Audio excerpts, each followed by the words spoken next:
আমিও আপোনালোকৰ নিচিনাই প্ৰত্যক্ষদৰ্শী আমিও চাই আছোঁ যে মিয়া অসমৰ পৰা খেদিব লাগে। মিয়া হাটাও অভিযান ফেচবুকতো ভাইৰেল হৈছে। গতিকে এইটোৰ ওপৰত আমাৰ এইটোৱে ক'বলগীয়া যে আজি আমাৰ যিবিলাক সংগঠনে এইবিলাক কথা প্ৰচাৰ কৰি আছে বা কৈ আছে, সিহঁতৰ এটা আত্ম আঘাত আছে, চবৰে থাকিব। কিন্তু তাৰ মাজতো মই এইটো ক'ব খোজোঁ যে লাচিত সেনা সন্মানীয় শৃংখল ডাঙৰীয়াৰ লগত আমিও কেইবালানিও আন্দোলন কৰিছোঁ। তেখেতো আমাৰ মাজত আছিলে, আমি একেলগে কৰিছোঁ। গতিকে শৃংখল ডাঙৰীয়া এজন বুজা মানুহ। গতিকে বুজা মানুহ হৈও আজি এনেকুৱা কথা ক'ব বুলি ভবা নাছিলোঁ। মই অসমৰ যিমান দল সংগঠন আছে চবকে মই বিনম্ৰভাৱে এটাই আহ্বান কৰিম যে বিভিন্ন দল সংগঠনেই হওক বা বিভিন্ন জনজাতিয়েই হওক, সব জাতিৰ মাজতেই 2-4জন অসৎ মানুহ থাকেই। সেই 2-4জন অসৎ মানুহ আছে বুলিয়েই যে এটা জাতিক টাৰ্গেট কৰি, এটা সম্প্ৰদায়ক টাৰ্গেট কৰি তাচ্ছিল্যমূলকভাৱে সমালোচনা কৰা বা তাচ্ছিল্যমূলক কথা কোৱা বা সিহঁতৰ মন মানসিকতাত আঘাত দি কথা কোৱা, এইবিলাক কিন্তু মুঠেই গ্ৰহণযোগ্য নহয়। গতিকে মই সকলোকে কৰজোৰে অনুৰোধ কৰাইছোঁ, আপোনালোকে সকলোৱে আহক। আমি দল সংগঠন কৰা মানে এইটো বুজায় যে আমাৰ অসমখনক কেনেকৈ আমি আগবঢ়াই লৈ যাব পাৰোঁ, অসমখনক কেনেকৈ উন্নতিৰ পথত আগবঢ়াই লৈ যাব পাৰোঁ, অসমখনক কেনেকৈ মান সন্মানৰ ফালেদি গোটেই ভাৰতবৰ্ষত উজ্বলাই তুলিব পাৰোঁ। এইটোৱে হ'ব লাগে আমাৰ প্ৰকৃত দল সংগঠনৰ নীতি আদৰ্শ। গতিকে সকলো দল সংগঠনক কৈছোঁ, কিছুমান মানুহ বেয়া হ'বই পাৰে। মই আকৌ কথাটো কৈছোঁ, যিকোনো সম্প্ৰদায়ৰে হওক, যিকোনো সম্প্ৰদায়ৰ মাজতে বেয়া মানুহ থাকে, 2-4জন বেয়া মানুহ আছে। গতিকে সেই বেয়া মানুহখিনিকো কেনেকৈ আমি সজাগতা সভাৰ যোগেদিয়ে হওক বা বিভিন্ন কাৰ্যসূচীৰ যোগেদিয়ে হওক, আমি কেনেকৈ সেই অসৎ মানুহখিনিক সৎ ৰাস্তাত আনিব পাৰোঁ, আমি কেনেকৈ আমাৰ সকলো সম্প্ৰদায়ৰ সকলো জাতিৰে মানুহখিনিক সুশিক্ষিত কৰি গঢ় দিব পাৰোঁ, এই ক্ষেত্ৰত আমাৰ দল সংগঠনৰ বহুতো কৰণীয় আছে। আৰু লগতে কৰণীয় আছে আমাৰ অসম চৰকাৰৰ সন্মানীয় হিমন্ত বিশ্ব ডাঙৰীয়াকো অনুৰোধ জনাইছোঁ এই চেগতে যে আপুনি গৃহ বিভাগৰ দায়িত্বটো আছে। গতিকে আপুনি এনেকুৱা সময়ত যাতে কোনো এটা দল সংগঠনক উচতনিমূলক কথা কৈ যাতে সিহঁতৰ ব্ৰেইন গৰম কৰি দিয়া নহয়।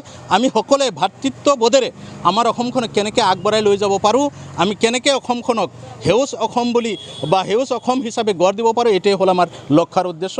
এইকাৰণে মই সকলো দল সংগঠন, সকলো নিপীড়িত নিষ্পেষিত সচেতন সকলো নাগৰিকে আহ্বান জনাইছোঁ, আহক আমি সকলোৱে মিলি হাতে হাত ধৰি অসমখনক সুন্দৰভাৱে গঢ় দিওঁ। ইমান সময় যিখিনি কথা পাতি আছিলোঁ, এইটো ধৰ্ষণ কাণ্ডক লৈয়ে কথাটো সৃষ্টি হৈছে। মৌমিতা নামৰ আমাৰ ডক্টৰ গৰাকীজনীক যেনেকৈ হত্যা কৰা হ'ল, 18 পৰা 20জন মানুহে বলপূৰ্বকভাৱে ধৰ্ষণ কৰি হত্যা কৰি পেলালে, এইটো দুৰ্ভাগ্যজনক কথা। এজন ৰিচাৰ্চ পাৰ্চনক, এজন ডক্টৰ হেৰুৱালোঁ মানে 1000জন মানুহক আমি হেৰুৱাই পেলালোঁ। আমি সাধাৰণ মানুহ 1000জন মৰিলেও যি ক্ষতি নহ'ব, এজন ডক্টৰ মৰিলে তাতকৈ বেছি ক্ষতি হ'ব। এইটো আমাৰ সচেতন মানুহে বুজি পায়, সচেতন মানুহে জানে ডক্টৰী কোৰ্চ কৰাটো কিমান কঠিন আৰু ডক্টৰ হ'ম বুলিয়েই হ'ব নোৱাৰোঁ। বিভিন্ন প্ৰক্ৰিয়াৰ মাজেদি গৈ ডক্টৰৰ ছিট পোৱা এজনী ছোৱালী হেৰাই গ'ল আমাৰ মাজৰ পৰা। কিন্তু সেই বুলি এইটো নহয় যে সাধাৰণ মানুহৰ কোনো মান সন্মান নাই, সাধাৰণ মানুহ নিষ্পেষিত হৈ থাকিব, নিপীড়িত হৈ থাকিব, এইটো আমি ক'ব খোজা নাই। এইটো ক'ব খুজিছোঁ যে ধিং কাণ্ডৰ যিবিলাক আমাৰ কালপ্ৰিট আছে, সিহঁতকো হেৰি কৰক, এনকাউণ্টাৰ কৰি মাৰি দিয়ক, আমাৰ কোনো আপত্তি নাই। অকল এই ধিং কাণ্ডৰ লগতে জড়িত থকা নহয়, আমাৰ মৌমিতাৰ লগত যিখিনি মানুহে এনেকুৱা কৰিলে সিহঁতকো এনকাউণ্টাৰ কৰা হওক। আৰু বিগত এই কেইদিনত 22গৰাকী ছোৱালীৰ লগত এনেকুৱা কৰা হ'ল। এই 22গৰাকী ছোৱালীক যিখিনিয়ে বলপূৰ্বকভাৱে ধৰ্ষণ কৰিছে বা ধৰ্ষণৰ এটেম্প লৈছে, সবখিনিকে এনকাউণ্টাৰ কৰা হওক, আমাৰ কোনো ক'বলগীয়া নাই।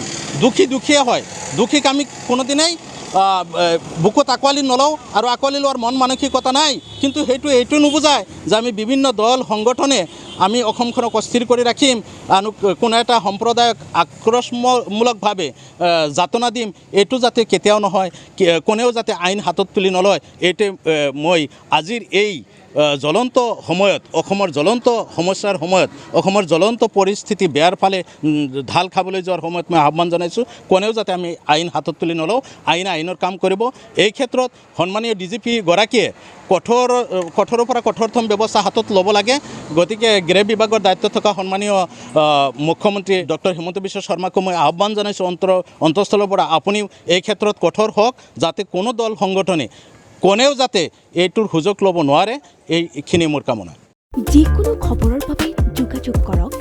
7099017330 অথবা 7099017390 নম্বৰত